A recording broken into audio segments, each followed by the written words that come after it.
Okay, let's click back on Riverwalk.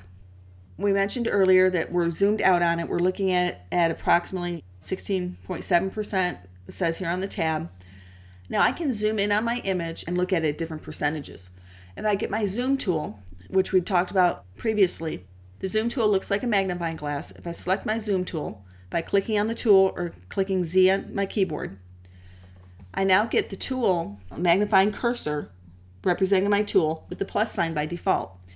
So if I click on my picture, each time I click, my picture is zooming in just a little bit more.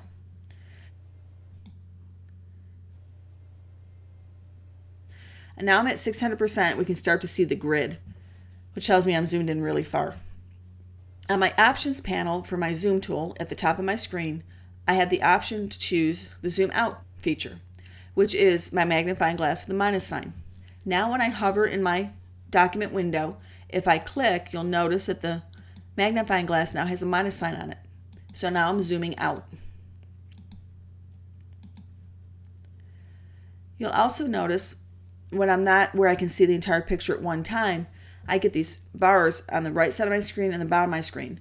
One is vertical, so I can scroll up and down on my picture to pan through it, or I can scroll right and left with the horizontal bar to pan through my image. As we go across the options panel at the top, we also see 4 buttons: actual pixels, fit screen, fill screen, and print size. Let's click on actual pixels to see what happens. You'll notice when I click that button, I'm now zoomed in at 100%, which is larger than my document window. If I click on my untitled document, that was 100% in that document, and in the Riverwalk JPEG, this is 100%. Remember, it's the same file that I opened, but in one case I opened it, and in the other case I placed it. So my open document actually opened to the full size that the document was saved at in pixels, versus placing it in an already predetermined size document. It actually shrunk it to fit in that window on that document. Okay, the fit screen button will zoom my document out so that I lose my scroll bars, the horizontal and vertical scroll bars, and it's as big as it can be where I don't have to scroll. So you can see a little bit of your non-printable region, which is the dark gray area, and then the canvas is the part with the picture. So you'll notice that we can actually see the entire image. Fill screen zooms in a little bit more than the fit screen, but now I have my scroll bars available to click and drag to pan my image. And then finally, print size. Print size takes us to 31.3% in this case, and that'll change based on the image that you're working with. But print size is always a good thing to look at before you actually print your document, so that you can kind of preview what it's going to look like before you print it and decide whether or not you feel it's good enough to print and that you've made all the changes that you want to make. Okay, so we're zoomed in a little bit. Let's get our hand tool. The letter H is a quick way to get that tool, or again, clicking on it in the tools bar, and it looks like a hand.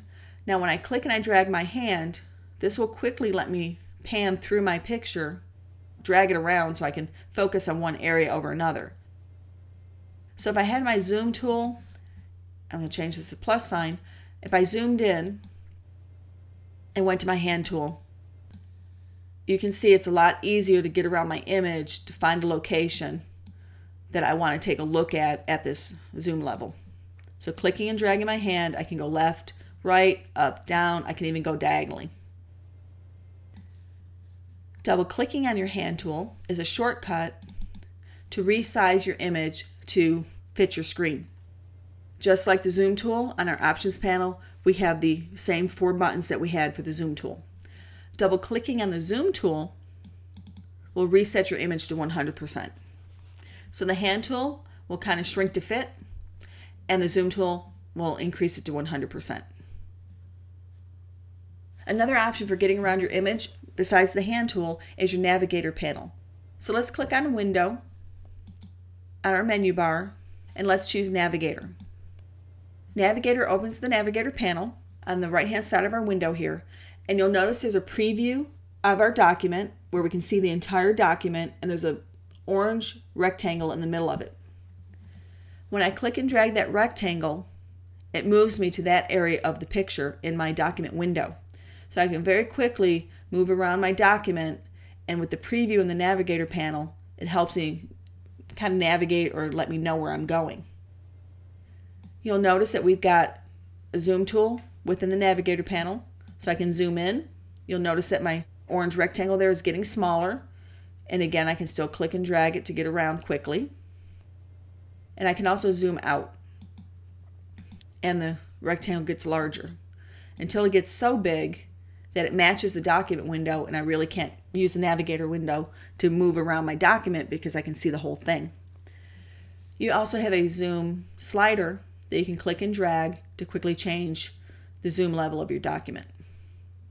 And then again, navigate with your orange rectangle within the Navigator panel. Let me double click Navigator panel, the title there, to close that.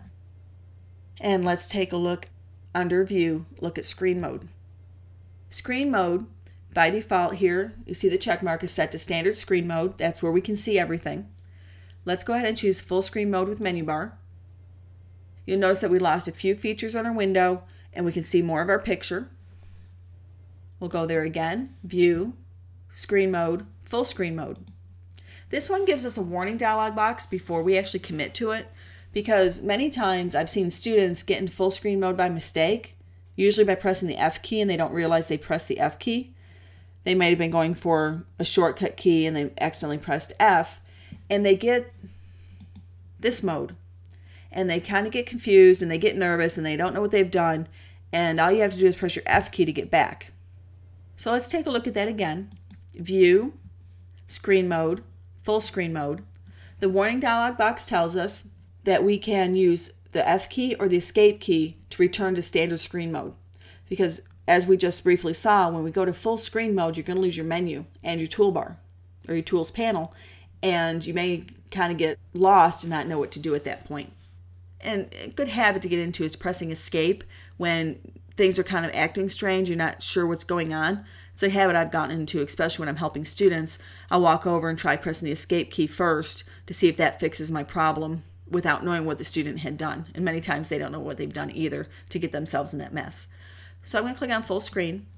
You'll notice now, as we saw before briefly, the panels are gone, the Tools panel's gone, the menus are all gone. Now this is a good way to look at our image as big as we can see it based on the resolution of our screen and the size of our monitor to give us a good preview of what our final image will look like.